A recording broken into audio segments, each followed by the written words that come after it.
Bonjour à tous. Mon invité du jour va faire la première partie de Cadet Bostani à la coopérative de Mai pour le tremplin Music Casting avec le Crédit Agricole Centre-France. Bonjour Mina Vallone. Bonjour. J'ai choisi pour ce Hit Story donc la chanson Ce Monde. C'est l'une des chansons avec lesquelles vous faites découvrir votre univers. Oui, c'était le tout premier clip du coup que j'avais posté sur YouTube. Cette chanson me touchait particulièrement parce qu'en fait, elle évoque le fait que aujourd'hui, dans la société dans laquelle on est, souvent en couple, on ne s'écoute pas, on ne s'écoute plus. Et du coup, voilà, quand je dis mais quel est ce monde où l'on s'égare sans même écouter ce que l'on embrasse. Donc c'est vraiment cette question aussi de réseaux sociaux. On est toujours en train d'être là, mais pas là. En fait, on est présent physiquement, mais on parle à quelqu'un d'autre. On aimerait être avec quelqu'un d'autre. Et du coup, cette espèce pas d'infidélité, mais d'un manque d'investissement, en fait. Voilà, j'étais inspirée pour, pour la mettre en image. Du coup. Oui, parce que vous êtes auteur, compositeur, interprète de la chanson.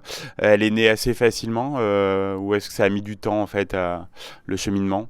Non, c'est la deuxième chanson que j'ai écrite en français et c'est venu assez spontanément. Les bouts de phrases sont venus petit à petit. Toute la chanson n'est pas venue d'un coup, mais les bribes de mots, de couplets, etc. sont venues progressivement et ça a fait cette chanson. Est-ce qu'il y a eu un élément déclencheur ou c'était quelque chose qui vous trottait dans la tête depuis C'était un sujet qui me trottait dans la tête et je ne savais pas trop comment l'exprimer. Et du coup, c'est pour ça que de fil en aiguille, j'ai pu construire cette chanson. Voilà. Alors, je ne sais pas si vous êtes la mieux placée pour le dire, mais c'est un titre qui met bien en valeur votre voix. Ah, merci, c'est gentil. On ne l'avait pas dit. On a dû vous le dire, non? Non, pas particulièrement sur cette chanson, non, mais c'est gentil, merci. Est-ce que on imagine vous la chantez sur scène? Elle fonctionne bien sur scène? Oui, souvent parce qu'en plus elle est rythmée et souvent on fait un petit côté rock sur cette chanson. Donc du coup, elle est assez intense dans le jeu et dans l'instrumentation et même dans la voix. Du coup, avec des chœurs, ça a un côté assez oppressant en fait, cette chanson. Ouais. Donc on en parlait, vous disposez d'un vrai clip pour cette chanson avec des vrais acteurs. Oui, alors c'était des amis à moi, je les ai réquisitionnés, ils ont été d'accord. Donc voilà, c'était un tout premier clip, c'était sympa. Tout le monde était très content de le faire, on l'a fait sur 2 jours et puis on a pu expérimenter chacun, que ce soit en tant qu'acteur, en tant que vidéaste, scénariste. Enfin voilà, c'était une première expérience pour tout le monde, donc c'était chouette. La musique, c'est une passion depuis longtemps pour vous? Depuis toujours, je chante depuis très longtemps.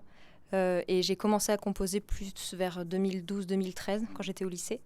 Et depuis, je continue à écrire. Donc des nouvelles chansons arrivent bientôt. Oui. Il y en a des nouvelles, d'ailleurs, il y en a 2 nouvelles qu'on présente ce soir. Voilà, j'ai hâte d'avoir le retour des gens. Dont Toucher Coulé, je crois, c'est ça? Toucher Coulé, ça fait 1 an maintenant, mais il y en a 2 nouvelles que j'ai écrites il y a à peu près 2-3 mois, donc elles sont vraiment très très récentes. Donc voilà.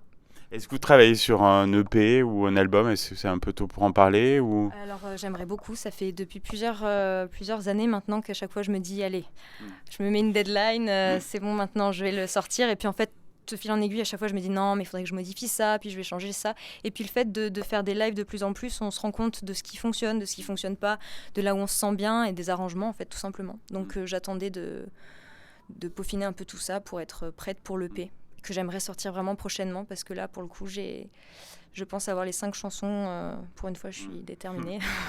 Donc voilà. Heureuse d'être là donc en première partie de Cadet Bostani, donc un artiste important. Ah oui, alors là ça me met énormément de pression mais je suis énormément flattée. Donc j'ai hâte. C'est vraiment une chance et je la savoure depuis que je l'ai su. Beaucoup de pression mais j'ai hâte. Et heureuse parce que c'est le public qui vous a choisi. Oui, alors là, c'était par les votes et j'étais très touchée d'avoir autant de votes. Je pensais vraiment pas en arriver jusqu'à là, en fait, parce qu'il y en avait d'autres qui avaient énormément de votes aussi. Je me suis dit, je tente, qui ne tente rien n'a rien. Et donc, du coup, je me suis lancée. Et du coup, c'est vrai que c'est génial, quoi. Ouais. Et qu'est-ce que vous allez proposer sur scène, alors, ce soir? Alors, je vais proposer donc 5 titres en français, dont les 2 nouvelles dont je vous ai parlé. Et je serai accompagnée d'un guitariste, d'un bassiste et d'un percussionniste. Très bien. Alors, dernière question, qu'est-ce qu'on peut vous souhaiter pour 2020? Donc, la sortie de l'EP, et puis quoi d'autre? Qu'est-ce qui vous ferait plaisir? De continuer à pouvoir jouer devant des gens. C'est juste un super beau cadeau. Ben, on vous le souhaite et puis on va suivre avec intérêt votre parcours sur Logos FM. Merci. À bientôt. Merci beaucoup.